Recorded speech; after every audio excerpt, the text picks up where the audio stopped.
当初这样子买这个房子加上车位花了多少钱？1000，不用900，不用800，不用。多少钱？大家好，我是肤浅喜欢被赞美的丹丹，现在人在桃园。我今天要来开箱一个40岁青年的家，听说他家装潢只花了75万哦。首先进来是玄关，一进来可以先看到这一片绿意，我刚超惊艳的。它这边还有一个卧榻啊。好爽哦！我们来看一下，这是他的工作区域。你回到家的时候，在这边用电脑，然后往那边还可以看到景色，真的超漂亮的。这边是他的厨房，厨房的厨具应该都是当初建商附的。这边是电视柜，他的工作阳台超大的，大概是我家1.5倍大吧。这边晒衣服的空间也都很足够。看一下他的私领域，这个画作超漂亮的。等一下问他去哪里买的。这边是史努比，房间也是一片超级大的绿意山景。那我们准备要去采访屋主哦 ，Let's go！ 现在我请我们的屋主登场。Hello， 屋主怎么称呼？铁男，钢铁般的男子。没错。屋主可不可以自我介绍一下？今年几岁，在哪里高就？我目前40岁，然后在医疗公司上班。我们刚刚在彩排上，你是这样讲40岁？好，重来。铁男先生，我可以问一下你的权状跟你的实际坪数多少钱？啊，对吧？太在乎钱了，多大？权状28，然后实际坪数室内19.4，很大哎，蛮大的，我觉得算还蛮一个人够住。那你当初这样子买这个房子加上车位花了多少钱？我可以猜猜看吗？好，猜猜看。你买在哪一年2020，才刚开始要涨。对。哦，2020，然后你说权状大概28，对，然后室内19.4。你车位是平车？平车。那我猜1000，不用。900，不用。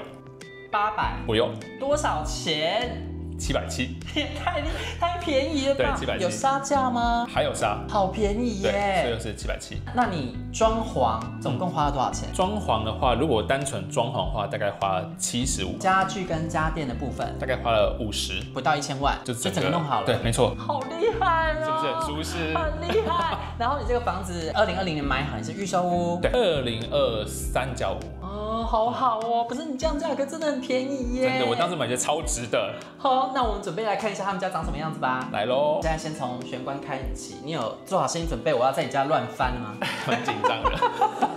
来，我们来拍这边，这个是鞋柜吗？没错，鞋柜。好，来看一下，可以看。可以看。哦，你可以放很多鞋子哎。没错。以男生来说，你鞋子算很多哎。那你这个没有做透气，这样可以吗？当时在设计的时候没有想到这一块。这样鞋子不会臭吗？我可能要先把我鞋子干了之后，再把它收进去里面。那我可以闻看看吗？可以闻看看。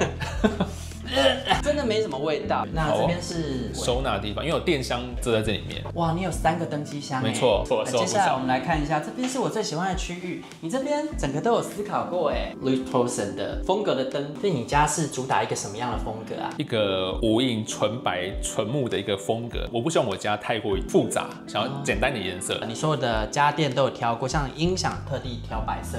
没错。然后这边是一个系统柜加一个，这算是假中岛，就是要区隔厨房跟我的一个其他客餐厅。这边就是客厅的区域。我最喜欢的是这个卧榻的空间，没错，因为在这个卧榻上面呢，这里有一盏很温馨的灯。没错，下班回来之后可以在这边，你远方山景很漂亮。对，这个是我很喜欢的地方，因为有时候就是可以休闲的时候，或者是想要放空或者看外面的山景还不错。你这整间客厅的灵魂就是这一面，从外面门一开会看到绿景啊。对，就是这样。然后那你这一个电视柜，这是不是最大可以放到85应该没问题。那当初选择55是因为？当时因为想说，客厅的区域不会太大，不想要太有压迫感。但现在发觉久了之后，其实是发觉以后应该可以买更大的。OK， 但你有常在看电视吗？没有。它就装饰用。可是你连家庭剧院都买啦。当时就自以为会做那很悠闲的看电影。游戏机有在玩吗？有在玩。那你都自己玩，还是会有找人来一起玩呢？自己玩，因为很孤僻。我以为会找人来一起玩一些运动那你这边面宽多宽啊？暂停！你的面宽多宽？我认真看，我认真忘记面宽多宽了，还要量一下。你这大概2.8，那你这个客厅的面宽大概多宽？大概2.8。2.8公尺这一次知道了。对，知道。为什么上面这边还会再做收纳？上面这个地方当时是因为有个梁柱的关系，所以我特别做收纳起来。这边卧榻下面也是收纳，可以看吗？可以，就是像会有行李箱，另外一个行李箱，对，然后还有就是电风扇一些杂物在里面这样子。这很爽哎。对，所以可以塞很多东西进去。那我觉得你这边有一个设计上的亮点，要从另外一边才看得到。上面这边呢，你当初是设计师的建议吗？因为你这边上面天花板是有下降。没错，这当时是因为我天花板有3个不同的高度，当时设计想说让这个高度能够收的比较平整一点，所以有时候这一块就特别做了一层出来。因为又怕说全部白色太单调，所以又加上了木头的贴皮上去，所以让整个会有跳出来的感觉。我原本以为是为了里面要藏管线，但因为看那边好像也没有东西。哦，管线就只有电灯的管线，然后这边就是把它做起来这样子。我发现呢，你这个沙发上面呢就有放一些画。哦，这个是自己拍的。你拍的吗？没错，自己拍的。很厉害耶。对，去富士山的时候，河口湖的时候拍的。再去找人把它输出吗？对，用自粘的把它粘上去，等于说到时候这个要拆掉也不会伤墙壁。问个俗气的问题，这样大概要花多少钱啊？这大概1000多块就做出来了。3片。对。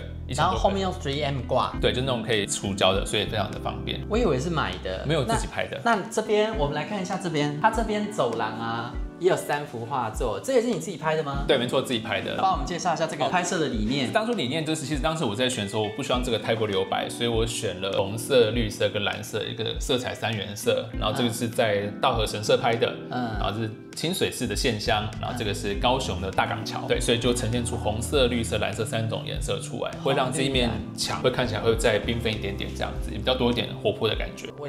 我家也快要交屋了，也可以馈赠我吗？到时候再拍一些给你。那我们来看一下厨房。好哦，厨房这边有什么亮点呢？因为这个都是建商附的啊，好，那就是没有亮点。对，没有，但是我自己最喜欢的应该还是会这个就是厨下型的一个饮水器，因为我觉得这个对于我们一般上班族来说非常重要，因为它有可以3个温度的调控。对我来说，我觉得是不管是你要泡茶、泡咖啡或者是泡面都非常方便，我就不用去煮水。你有多常用这个机器？每天都会用到。哦，那这个东西花了多少钱啊？大概花2万多块钱而已，很值，一定要买，一定要买。因为最近拍了很多新家开箱，被劝说之后，我也是装了。对，但真的不便宜耶。那你有在煮吗？会。没有灰尘，这一次是真的有在煮，有先清过。那我可以看一下有在煮饭的人冰箱长什么样子？可以啊，欢迎。那我开了。好，来啊。对，有在煮，你煮鸡蛋啊？金沙，不是？还有金沙，还有就是喝酒。还是煮什么豆浆锅吗？金沙豆浆牛奶吗？还有百香果锅。好，我希望等一下下面的柜子不会让我失望哦。好哦。煮什么？这切好的葱可以放比较久。里边又是一个微波炉。没错啊，这冷冻食品。对，我的早餐地瓜。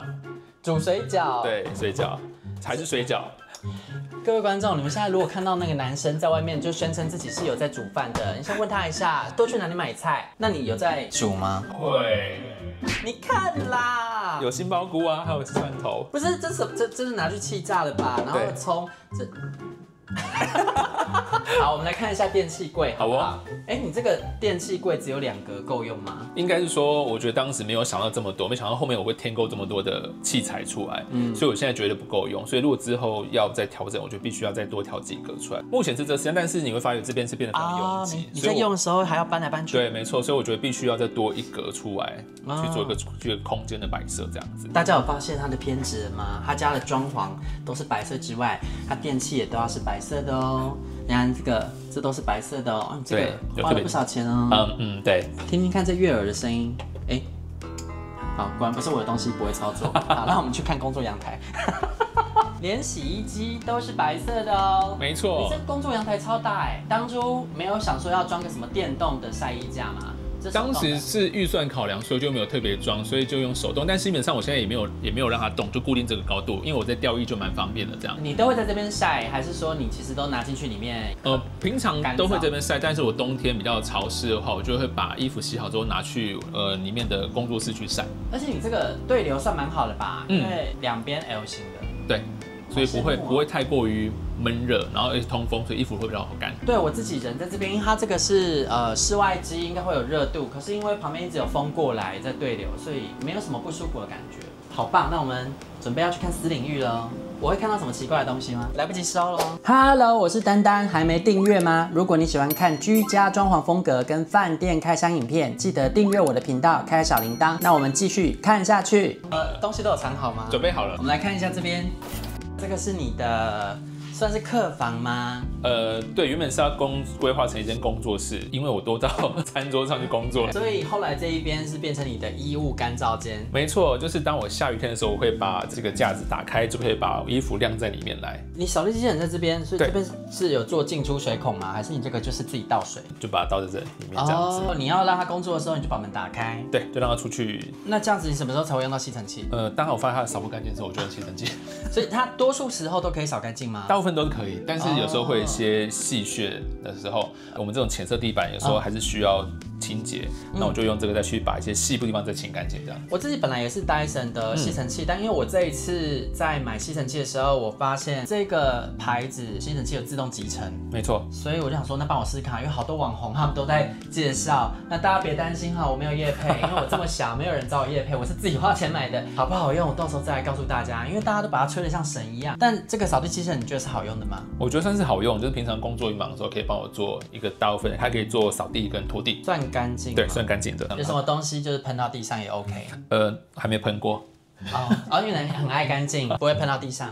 我是说，就是可能乳液快黄标喽，或者是精华液。那我们要来看浴室啊。好哦，你这个浴室我真的很喜欢哎。怎么说？浴缸跟洗澡是合一的，我本来没那么爱，可是因为这个空间它也只能做这样，这没办法，先天限制。但是你这边有对外窗，没错，你的窗还不是那种被后面的隔壁大楼遮蔽那种没有光的，它是有光的，而且有绿意。那你这边也是一幅画，没错，该不会也是你拍的吧？对，那也是自己拍的。你很厉害耶，我以为这是买的。那个是特意放上去的。当时在装修的时候，我要把我的毛巾架移位，但移位的时候发觉那个墙壁上有一个洞，就用这幅画把那个洞挡住。你把毛巾架对掉了。对，没错。那为什么不要挂这里就好？原本是要把我的镜柜再延伸出来，但我发现我买不到这么长的镜柜。那喜欢这幅画是因为是自己拍的吗？没错，就自己拍。也算是一种自恋吧。对。但你是该不会是牡羊座吧？跟牡羊座对不起，我开玩笑的。好，那这边我们看完，准备要来看重头戏喽。你很喜欢史努比啊？没错，非常喜欢史努比。那你的另一半需要喜欢史努比吗？不一定，但是他如果喜欢会更好。刚刚没问哎，屋主单身吗？单身。铁男单身，然后有房有地，自住开车，对另一半有什么要求吗？我们开放真友喽，来这边是他的 IG， 叮，铁男先生，请进来你的卧室。进来上面就拍一只很可爱的史努比没错，然后就是他让我刚刚语无伦次。我刚进来呢，看完这扇窗说，哇，这扇窗好可爱哦。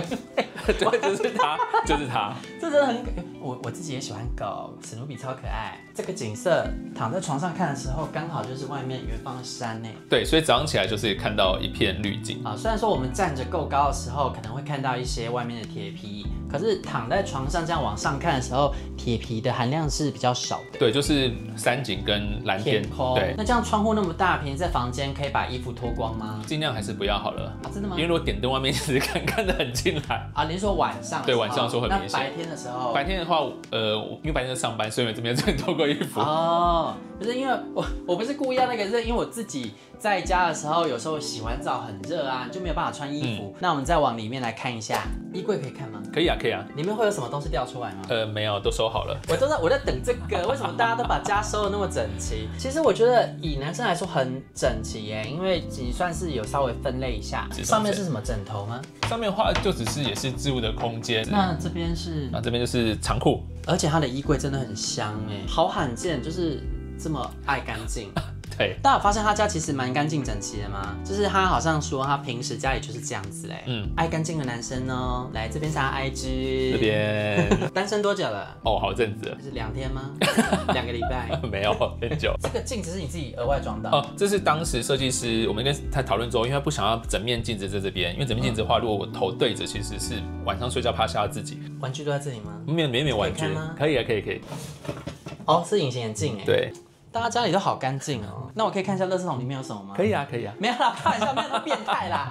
看一下，可以吗？可以啊。不要啦。那你这个床下面是有空间是上掀式。上掀的吗？对，所以我可以把我的冬天的棉被放在下面。床是什么材质啊？独立筒。然后上面有一层舒适层，薄薄的。对。花了多少钱？4万。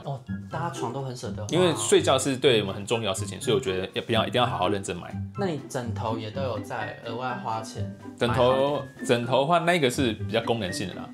那这个是一般。哦，2个枕头是不一样的。对，不一样的。好，那我们去客厅啦。好哦。我想要问铁男，你这个房子你那时候是有找设计师设计的吗？我找我同学帮我设计。你同学是设计师？他只是喜欢设计，所以我第一间房子就是实验品让他做设计。哦，所以他严格来说算是统包。对，统包。你这个房子我怎么看，它都不应该只花75万，所以我觉得算是做的蛮便宜的。你有做了全室的天花板嘛，然后地板、全室的系统柜油漆，一些电线的确有重拉，像电气柜部分有重拉这样子，对，其他位置上没有特别再去拉，它的一些小的地方，一些插头增加这样子。对，我觉得整体质感蛮好，蛮便宜的。你说你是他的第一个实验品，那你当时跟他沟通的时候，你是上网去找一些灵感的图片，还是说是怎么样去跟他沟通你想要的感觉？当时就是我可能想要做的东西，我可能会自己先去上网找图片，跟我同学沟通，然后讲说希望说我这个东西一定要出现在我家里，然后当然接下来就是要去导出相同色调的东西出来。那我想问说，你有没有什么当时你觉得我好想做的设计，但结果做了发现自己很少在用的？就是这个卧榻，没错，就是它。卧榻为什么？因为当时会设计卧榻，希望说自己房子里面有一天可以坐在窗台边，然后可以看着外面的风景。对，但是我发觉我做了之后呢，到现在搬进2年了，做不到2次。第一次是礼厨的时候，对，第一次礼厨，然后所有的朋友来这边坐不下就坐这里，对，因为你知道我自己，我刚刚一进门，我最喜欢的也是这个卧榻，我一定要迫不及待就冲上来啦。这实际上不太会用吗？不太会用为什么？是你这边景色蛮漂亮的。问题是我平常早上就上班，然后晚上下班回来之后天色也暗了，外面其实没什么好看的，对，然后假日的时候又想说发懒，然后就没有认真坐在这地方。这卧榻比较适合谁呢？适合宠物。如果有养宠物的人，你的宠物应该会很喜欢在这里上面窝着。你有没有一开始坚持一定要做的设计啊？坚持一定要做的设计，该不会也是这个卧榻吧？卧榻一定要做。还有就是柜位空间一定要做够，因为我看你有很多柜子打开都是空的啊，你是随时准备想说，如果以后有另外一个人进来跟我一起住，那这样子还放得下。当时还不确定说到底自己东西有多多，所以想说一定就是要把柜位先做满做好，才不用担心说万一真的以后就多的东西出来说，必须再重新再去设计柜位。对，所以等于说就刚说一次把先设计完这样。OK， 因为我看你连客卧也都有设计衣柜嘛，随时为未来的另一半做设计了，让这边是他的 IG， 如果对他有兴趣的，那你有没有什么东西是你一开始没有在预算里面，然后结果后来觉得哇，我一定要多花钱把这个给做了？我觉得是我那个房间的房间加浴室那3扇门，因为当时建商附是那个蟑螂色的门，它跟我的风格完全不搭，所以我就在最后完工了2周的时候，整个把那3扇门换掉。那你这样3扇门花了多少钱？花了5万块。你装潢过程中有遇到什么特别痛苦卡关的事吗？就是当时那个冷气排水孔的问题，因为其实当时建商给我们的排水孔的位置不太对，它没有办法顺利让冷气能够出水，所以当时我们要请建商重新再帮我们那个孔重新再洗过一次，要不然其实它排水是没有办法做出来。所以奉劝各位，之后如果在验屋的这个过程当中，你一定要非常去注意到你的排水位置，不论说你今天是地上的排水，或者是冷气排水，那都要确定说它是能够顺利流出去的。所以你是不是跟我一样，也是觉得一定要花钱找验屋公司？没错，这很重要。除非说你是相关专业的，你很了解验屋的一些流程，不然如果是自己买房子又是小白的话，真的还是那个验屋公司的钱要请一下。你就挑一家你觉得喜欢，我验屋验了3次吧，可以把一些细部去知道微调。它会有很多奇奇怪怪的仪器，然后敲一敲知道哪边有空心砖啊。如果你没有验出来，等到交屋之后，这些东西日后都会坏掉，像什么瓷砖会爆掉之类的。可以重来一次的话，你有什么东西会想要改变吗？重来的话，因为基本上我觉得目前对我来说没有特别需要重新改变的，因为其实我觉得你在做整体规划的时候，其实你要非常的仔细去想想看，说你可能需要的东西，你需要摆放的位置，这个时候都是你必须要考量清楚的。对，不论说你今天是扫地机器人，或者是你的吸尘器，或者是你的收纳的空间，你要先跟设计师非常仔细的去谈妥之后，来确定的位置之后，这样做起来才不会动第2次工或第3次工这样子。所以你的遗憾就是，例如说你的电器柜做不够啊，然后像是当初没有想到，我最后还是会用扫地机器人。因为其实扫地机器人，如果你可以事先帮它留水线，你连顾都不用顾它，对不对？没错，所以等于说这个要特别去谨慎思考。对，因为我觉得其实装修这件事，并不是只是设计师帮你出主意。没错，我觉得业主自己要非常了解自己的需求。最后一题呢，想要问说，那你这样子每个月你要负担多少的房贷？1万5。你是做几年呢？30年，然后是有什么新青安吗？我没有新青安，因为我有先付头期款，我先付一定要办掉。哇，每个月1万5很爽哎，因为比租屋还便宜。对，租不如买，就是可是那买也要买在对的时间啊，现在没有这种价格可以买了。对。但其实我觉得，因为刚刚铁男有跟我说，他们这边其实这么多年过来，并没有涨得很过分。你也想要成家，也想要空间大一点的话，可以考虑来桃园龟山看一下，好便宜哦，真的很爽，而且外面就有绿意。如果是自己有开车的人，住在这边，我觉得 OK 啊。没错。好，那我们这集就到这边喽。然后喜欢这支影片，记得帮我按赞、订阅、加分享。下次影片继续跟着丹丹出去玩，吃喝玩乐不打烊，一定要订阅啊，拜托啊，拜拜。